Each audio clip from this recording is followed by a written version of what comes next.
इन चार गुनहगारों का शर्मनाक प्रदर्शन आया। लीड्स में भारत ने जीता हुआ मुकाबला गंवाया। यार शर्मनाक, शर्मसार, भयावह प्रदर्शन आया है भारतीय टीम के चार गुनहगारों का। एक तरीके से हम इतिहास रचने वाले थे। लीड्स में भारतीय तिरंगा फहराने वाले थे। ऐसा लग रहा था ऋषभ पंत और राहुल बल्लेबाजी जब करते हुए दिखाई दे रहे थे, जिस आश्वासन के साथ वो बल्ला घुमा रहे थे, उसके अलावा जिस तरीके से मनोबल टूट गया था इंग्लिश टीम का, वहीं पर जीत भारतीय टीम की तो सुनिश्चित हो गई थी। लेकिन फिर आखिरकार क्या हुआ, कैसे हुआ कि भारतीय टीम लीड्स में, जहां पर इतिहास ये युवा खिलाड़ी रचने के लिए लगभग तैयार हो गए थे, लगभग मन ही मन जीत के लड्डू फूटने लगे थे, लेकिन वो मुकाबला हार गए। हारते हैं, शर्मनाक हार झेलने को मिलता है। चार गुनहगार खिलाड़ी जिन्होंने ऋषभ पंत, केएल राहुल, यशस्वी जायसवाल और शुभमन गिल के बेहतरीन अद्भुत शतकीय पारियों को बर्बाद किया है, तबाह किया है। अगर मैं बात करूं सबसे पहले और सबसे बड़े गुनहगार खिलाड़ी की, तो वो खुद ब खुद यशस्वी जायसवाल हैं यार। हाँ, आप शतक ठोकते हो, लेकिन जितनी अहमियत आपके शतक की होती है टेस्ट क्रिकेट में, उससे कहीं ज्यादा अहमियत आपके फील्डिंग की होती है। टेस्ट क्रिकेट में आप किसी भी बल्लेबाज को एक भी जीवन दान नहीं देना चाहते हो, क्योंकि आपको पता है कि एक से बढ़कर एक स्किल सेट वाले बल्लेबाज टेस्ट क्रिकेट में खेलते हैं, और एक जीवन दान भाई वो बड़ी पारी खेल जाएंगे। और यशस्वी जायसवाल ने इस पूरे मुकाबले में 4 कैच छोड़े हैं। और अगर बात करें दूसरे मुकाबले की, जो सबसे महत्वपूर्ण कैच छोड़ा वो बेन डकेट का छोड़ दिया यार। बेन डकेट अर्धशतक मारकर जरूर खेल रहे थे उस वक्त, लेकिन अगर वहां पर कैच पकड़ लिया गया होता बेन डकेट का यशस्वी जायसवाल द्वारा, जो एक साधारण कैच था, टेस्ट के स्टैंडर्ड्स की बात करें तो वो कैच लपका जाना चाहिए था। अगर ऐसा कुछ हो जाता वहां पर, तो फिर इंग्लैंड बहुत संकट की स्थिति में होती, फिर भारतीय गेंदबाज हावी हो जाते, फिर चीजें बहुत कठिन और बहुत दुश्वार हो जाती। क्योंकि अगर मैं बेन डकेट की बात करूं तो काफी टैक्टिकल बल्लेबाजी करते हुए दे रहे थे। भारतीय गेंदबाजों के पास डकेट का कोई जवाब नहीं था। उन्होंने 149 रन ठोका 170 गेंदों पर। तो आप समझ सकते हैं अकेले दम पर इंग्लैंड को किसी ने मुकाबले में रखा तो डकेट थे।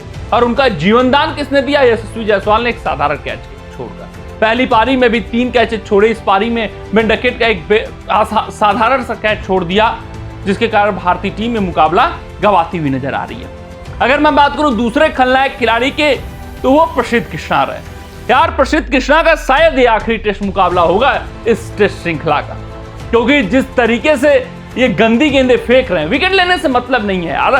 प्रसिद्ध कृष्णा में एक बहुत गंदी बात नजर आई इस पूरे मुकाबले में, कि 2-3 अच्छी गेंदें, फिर 2-3 गंदी गेंदें। मतलब जो प्रेशर आप बिल्ड कर रहे हो, आप अपने आप ही वो प्रेशर लूज कर दे रहे हो। तो अच्छी गेंदों का सम्मान जब कर देगा कोई बल्लेबाज, तो गंदी गेंद पर चौका ले लेगा, तो उसका मनोबल 7वें आसमान पर पहुंच जाएगा, सारा बना बनाया दबाव खत्म हो जाएगा, और उसको 2-3 गेंदें सम्मान देने में फर्क भी नहीं पड़ता टेस्ट क्रिकेट में।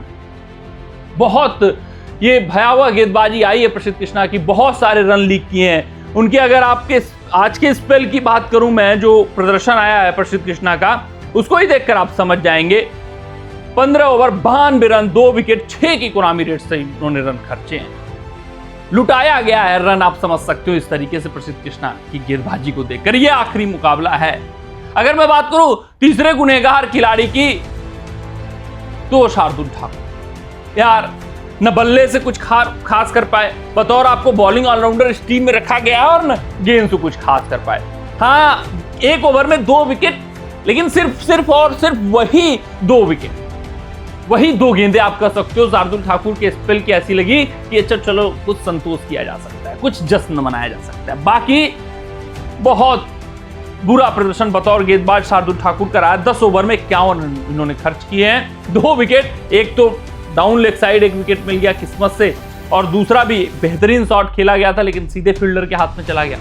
तो बहुत कुछ इफेक्टिव नहीं शार्दुल ठाकुर समझ में आए हैं। और बल्लेबाजी यार, बल्लेबाजी से उम्मीद थी कि 20 से 25 रन शार्दुल ठाकुर योगदान देंगे, एटलीस्ट भारतीय टीम को 400 पार करते, 450 तक पहुंचाते साझेदारी करके किसी बल्लेबाज के साथ, तो चीजें अच्छी हो सकती थी। लेकिन बतौर बल्लेबाज लेट डाउन किया दोनों ही पारियों में, और फिर यहां पर 10 ओवर में 51 रन लुटा डाले।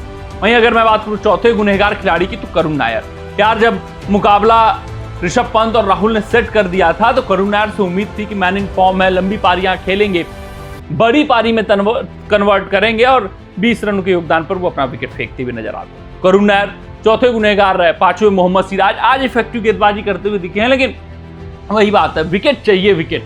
विकेट में कुछ नहीं है उनके नाम। फिर पहले ही पारी में तो उन्होंने पूरी तरीके से लुटिया डुबाई थी, सिर्फ और सिर्फ बेवाड गेंदबाजी की थी, लाइन लेंथ का कुछ भी पता नहीं था, खूब रन खर्चे। और दूसरी पारी में जरूर थोड़े से बेहतर दिखे पहली पारी के मुकाबले, लेकिन और बेहतर होने की जरूरत।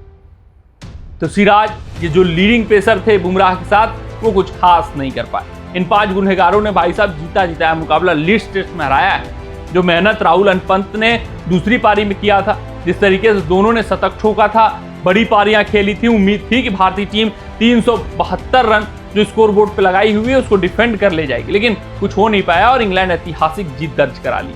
और इस तरीके से अगर ये हमारा पेस अटैक रहा, जहां सिराज हैं, जहां प्रसिद्ध कृष्णा है, जहां शार्दुल ठाकुर हैं, भाई कुछ नहीं होने वाला है। और उसमें से बुमराह आप हटा दे रहा हूं, क्योंकि एक मुकाबले रेस्ट, फिर एक मुकाबले खेलेंगे, तो आप समझ सकते हैं किस तरीके की भारतीय पेस यूनिट इस श्रृंखला में पूरा दिखने वाली है। ऐसे कुछ नहीं होने वाला है। कमेंट सेक्शन में कमेंट बताइए कि आपको ये भयावह प्रदर्शन इन गुनहगारों का कैसा लगा। मिलते हैं आपसे अगले रिपोर्ट में, तब तक अपना ध्यान से सुरक्षित रहें, स्वस्थ रहें, मस्त रहें। जय हिंद, जय भारत।